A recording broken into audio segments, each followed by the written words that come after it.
Waxay u muuqdeen lamaane wanaagsan, laakiin xaqiiqadu waxay noqotay mid argagax leh. Bal qiyaas inaad tahay gabadh yar oo 17 jir ah. Noloshaada caadiga ah waxay tahay mid aad ku faraxsan tahay. Waxaad la joogtaa saaxiibadaada, mar walbana waxaad waqti la qaadataa qoyskaaga. Wax walba waxay u muuqdaan kuwo caadi ah. Ilaa aad meel ka aragto qof aad rajaynaysay inaadan mar dambe arkin. Qofkaas wuxuu noqon karaa saaxiibkaagii hore ee aad wada sheekaysanayseen, kaas oo aad isku afgaran weydeen xidhiidhkii idinka dhexeeyay labadiinna. Laakiin waxa ka sii naxdinta badan ayaa ahaa waxa uu sameeyey daqiiqado yar kadib is-araggiinnii. Tani waa qisada Madison oo ahayd gabadh 17 jir ah oo ku noolayd xeebta Ponte Vedra Beach ee gobolka Florida, iyo weerarkii naxdinta lahaa ee ku dhowaad galaaftay nolosheeda.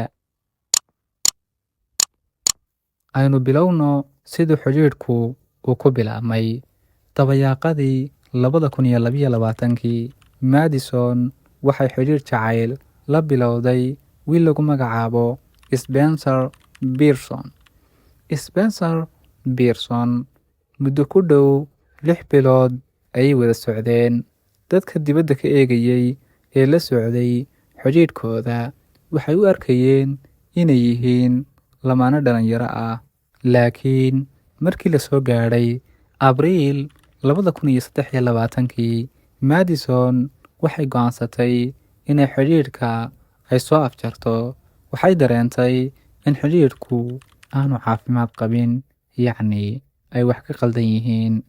Gabadhaas yari waxay ahayd da'deedu 17 jir, laakiin waxay qaadatay go'aan aad u adag oo xitaa mararka qaar dad iyada ka waaweyni aanay u badheedhi karin. Waxay dareentay inaysan ku qanacsanayn xidhiidhka ka dhexeeya iyada iyo Spencer. Markii uu ogaaday arrintaasi ay qaadatay Madison, Spencer ma uusan aqbalin kala tagga ay u sheegtay Madison. 2 bilood ee xigay wuxuu bilaabay inuu si joogto ah u dabagalo gabadhii Madison. Wuxuu fariimo badan ugu diri jiray baraha bulshada, wuxuuna ka soo muuqan jiray meelaha uu ogaa inay Madison joogto mar kaste. Dabeecadihiisu waxay sii noqdeen mid aad u cabsi leh, ilaa Madison iyo qoyskeedu ay bilaabeen inay dhab ahaan ay uga baqaan ammaankeeda ninkan Spencer. Spencer ayaa habeenada ka mid ah Snapchat-kiisa waxa uu soo dhigay sawir naxdin leh oo u muuqday inuu isku dayayo inuu isdilo oo nafsadiisa uu galaafto. Qoyskiisii ayaa waxay dareemeen inuu ku jiro xaalad maskaxeed oo aad u adag, waxaana loo qaaday cisbitaalka halkaas oo lagu daaweeyey muddo 5 maalmood ah. Waxaa la sheegay inuu la tacaalayay niyad jab, walaac bulsheed iyo autism. Laakiin Spencer markii cisbitaalka uu ka soo baxay, dareenkii uu Madison u qabay ma dhammaanin. Wuxuu sii waday inuu dabagalo Madison. Aynu tagno maalinta uu weerarku dhacay. 3 Juun 2023, Madison waxay hooyadeed iyo saaxiibadeed kula kulantay qadada maqaayad lagu magacaabi jiray Mr. Kobe Wings oo ku taala Ponte Vedra Beach. Waxay ahayd galab caadi ah. Waa la wada cunteeyey, waa la wada sheekaystay, waqti ayaa la isla qaatay. Dadkii waxay ahaayeen kuwo isjecel. Laakiin qiyaastii 30 daqiiqo kadib, Madison waxay aragtay qof ay aad uga baqday. Qofkaasi wuxuu ahaa Spencer Pearson. Wuxuu fadhiyey maqaayadda isagoo eegaya Madison iyo hooyadeed Madison iyo hooyadeed markiiba way fahmeen khatarta ku soo socota. Waxay hore uga wada hadleen waxay samaynayaan haddii Pearson mar kale uu soo muuqdo. Jawaabtu waxay ahayd hala murmin, isla markiiba bax. Waxay bixiyeen qarashkii markaas makhaayadda ay ka cuneen, waxayna si degdeg ah uga baxeen makhaayadii.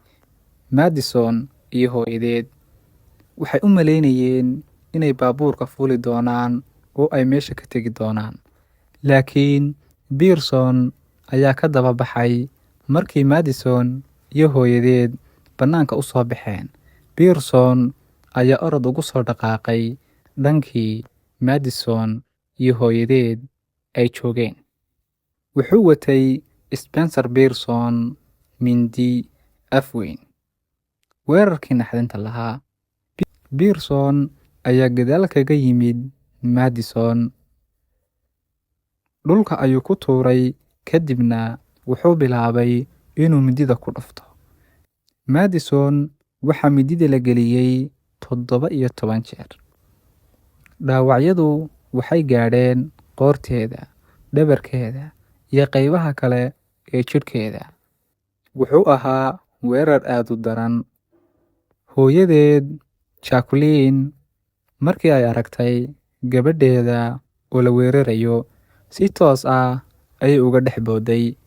Waxay isku dayday inay Spencer Pearson ka dulqaado Madison oo ay ka kiciso.